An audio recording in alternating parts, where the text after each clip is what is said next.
Bonjour, dans cette vidéo on continue notre chapitre sur la symétrie axiale et on va revenir sur les constructions, mais cette fois-ci on va construire le symétrique d'une figure complexe.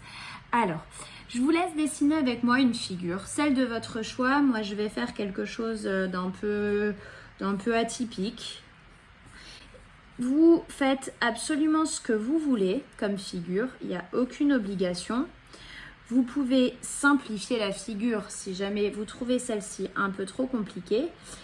Et si jamais vous la trouvez au contraire trop simple, n'hésitez pas à compliquer un petit peu les choses. Donc je vais mettre le nom des points A, B, C, D et E. Et je prépare un axe de symétrie. Alors, moi je le penche, faites attention si vous êtes sur votre cahier, ne trichez pas avec les carreaux et ça ne va pas vous servir d'aligner votre axe sur les carreaux. Donc je vous conseille de soit faire sur feuille blanche, soit faire l'axe vraiment penché. Alors, mon axe de symétrie, je l'appelle D et je vais réutiliser la méthode de la construction au compas. Donc je vais placer deux points, M et N, de chaque côté de mon axe de symétrie. Et je vais utiliser mon compas pour construire maintenant le symétrique. Je vais faire tous les points en une seule fois. Alors, vous inquiétez pas, c'est pas bien compliqué, c'est juste pour m'éviter de bouger mon compas à chaque point. Alors regardez, je vais commencer par me mettre sur le point M. Je vais chercher le point A et je reporte la longueur de l'autre côté. Ensuite, tant que je suis là, je vais chercher le point B. Et pareil, je reporte la longueur de l'autre côté. Alors, il ne faut juste pas que je m'en mêle entre les points. J'essaye toujours de viser à peu près en face pour être sûr de ne pas être trop à côté de la plaque. Je vais chercher mon point C.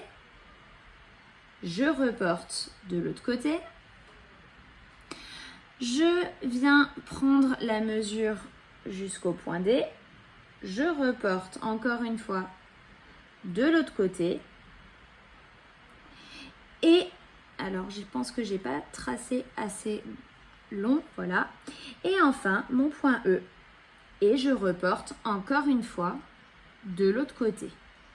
Alors, il ne faut vraiment pas se mélanger les pédales, par contre, si on fait comme ça. Et maintenant, on va tout recommencer à partir du point N. Donc, je mets la pointe de mon compas sur N.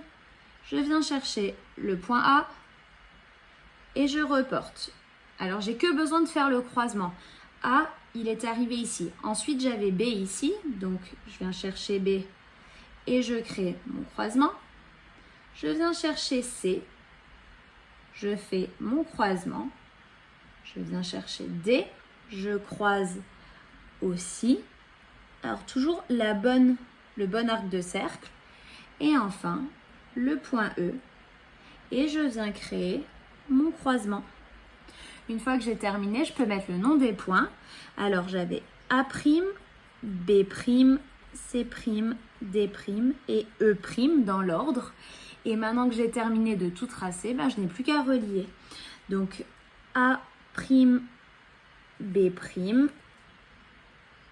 C', D', E', et je ferme ma figure. Et si on regarde bien, normalement, si on pliait, ça vient se superposer parfaitement. Alors là, il faut faire attention, mon axe est un peu décalé, on a l'impression que la figure est partie vers le haut, mais c'est normal parce qu'on va plier vers le haut un petit peu. Donc c'est tout à fait normal que la figure paraisse décalée.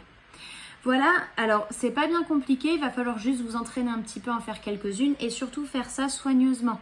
Vous voyez, on n'a pas 50 traits, on a un trait propre à l'endroit où il le faut et on est bon, on a notre construction. Bon courage à vous pour les exercices.